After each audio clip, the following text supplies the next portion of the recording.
Yeah, them damn Scientologists, they about that work, honey. As long as you got the money to pay, baby, they will save your life, child. Whatever it is that is broken, as long as you got the money, them Scientologists will fix it. I don't know you niggas.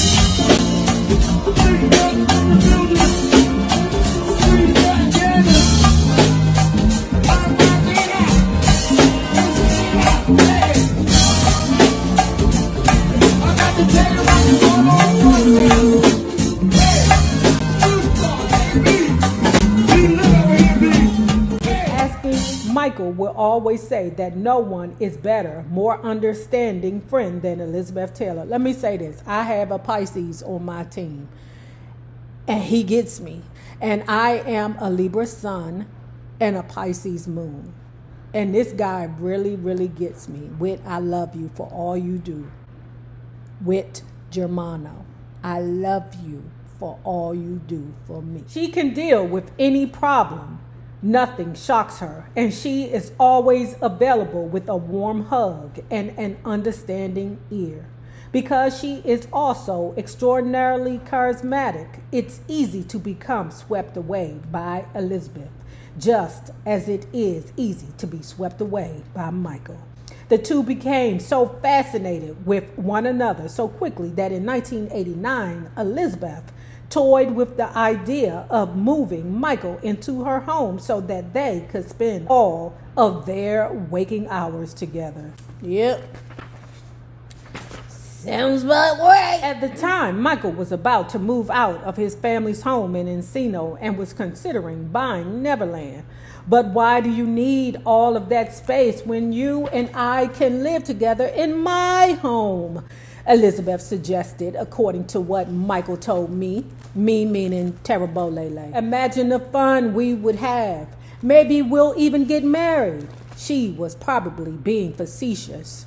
She no doubt realized that the ever so secretive Michael was troubled and in need of love and acceptance. Maybe she also sensed that he was ashamed of his inability at the time to truly connect with and be intimate with anyone, male or female. But will we have to have sex? An alarmed Michael wanted to know. Now that's crazy. That's crazy. But he don't know no better. His mouth, you know them Virgo's mouth be out of pocket. Oh, of course not, you silly boy, Elizabeth told him, cackling in her imitable way.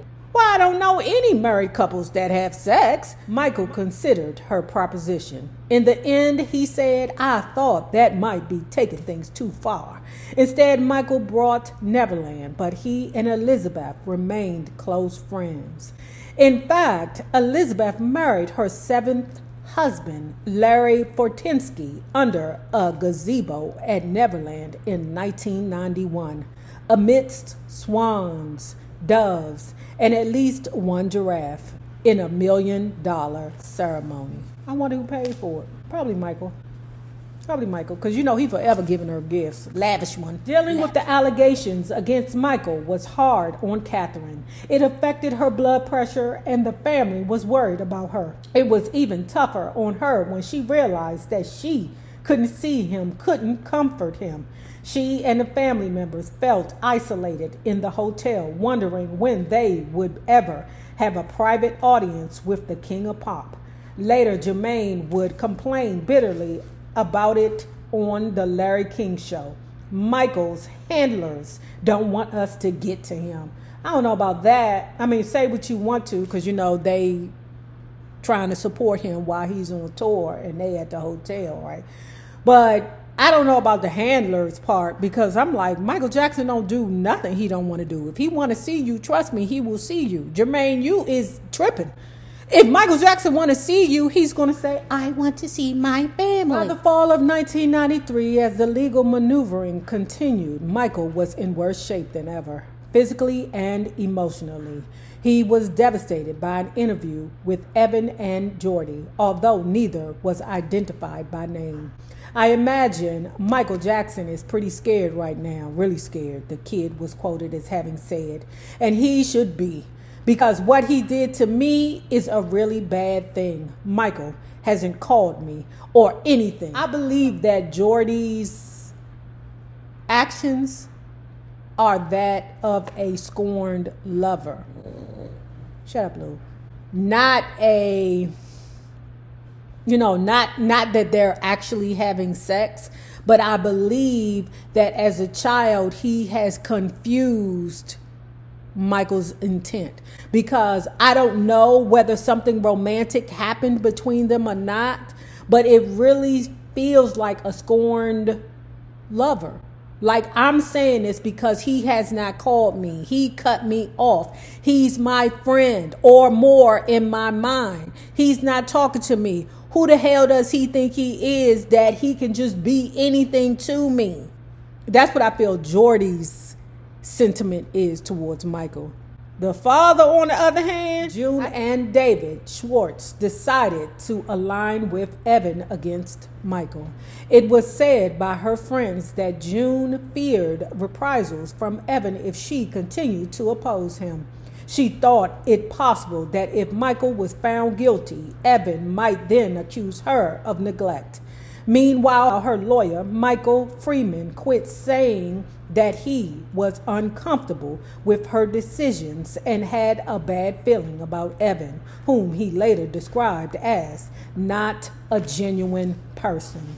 Then, surprisingly, Evan's lawyer, Barry Rothman, resigned from the case too and was replaced by civil attorney Larry Fieldman. So it was on September 14th, 1993, Evan Chandler filed a civil suit against Michael for the sexual molestation of his son. In the next few weeks, Elizabeth Taylor hosted many conferences at her house with about 10 of Michael's team and was often critical of those handling Michael's public relations, though not so much his legal defense. Some on Michael's team did not want to attend the Elizabeth Taylor summits, protesting that for a movie star to have such control over his career was ridiculous. Like the investigator, what's his name? Palacio? Hold on, what's his name? The dude who was hired to be Michael's private investigator, Anthony Policano. Here, you all are summoned to my dinner table for tea and scrumpets and to discuss the future of Michael's case. People didn't take that shit for serious. They was like, who the hell is Elizabeth Taylor? Bitch, you ain't no kind of public official. You ain't nobody. Yes, you his good friend, but baby, you don't need to be the head of this meeting. And the dude Policano was like, I'm not finna go over that lady house, movie star house, and eat donuts and discuss Michael Jackson's case. I got shit to do. Not sit around the house anytime she feel like hosting a tea party and discussing bullshit. Lady, you cannot help us right now. All you could do is you just can't do it. Okay, we don't need you, Elizabeth. It was difficult to imagine how things could get much worse for Michael Jackson in the fall of 1993. In just a matter of months, he had without a doubt experienced a swift and sudden fall from grace. He would later write about it in his self-revealing song, Stranger in Moscow. Certainly no one had counted on Michael becoming addicted to drugs, thereby raising the stakes in terms of the precarious nature of his future and well-being. Yet anxious, unable to sleep, and he said in pain because of dental work and a recent surgery to his scalp, a consequence of the burn he suffered during the Pepsi-Cola commercial. Michael began taking more of the painkillers, Percodan, Demerol, and codeine, as well as tranquilizers, Valium, Xanax, and Ativan. In the past, he had had surgeries, explaining to doctors that he wanted to remain sharp for the purpose of making sound business and career decisions. However, with all that was going on in his life at this time, Michael no longer cared to be quite so focused. Okay, so recently Nicki Minaj came out and said that she was a pill popper.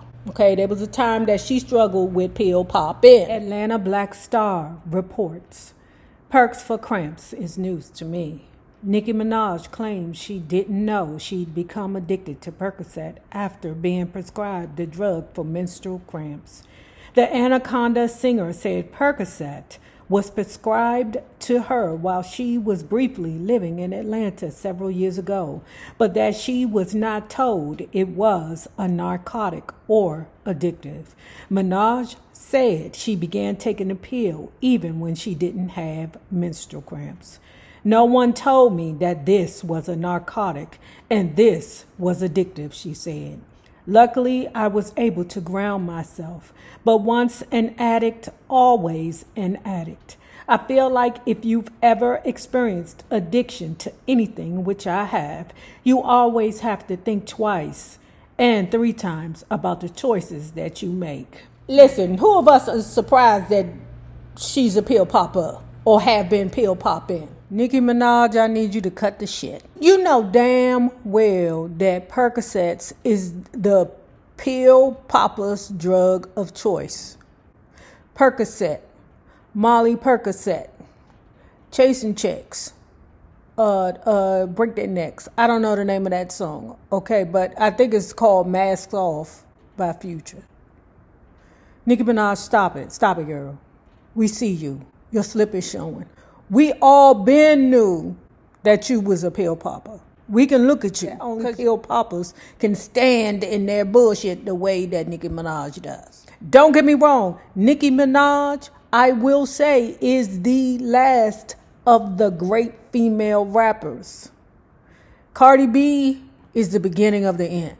Okay, and I love Cardi, but the truth of the matter is Nicki Minaj is the last queen. But I need her to cut the shit. You know damn well that was a narcotic, and you know damn well you would get addicted to it.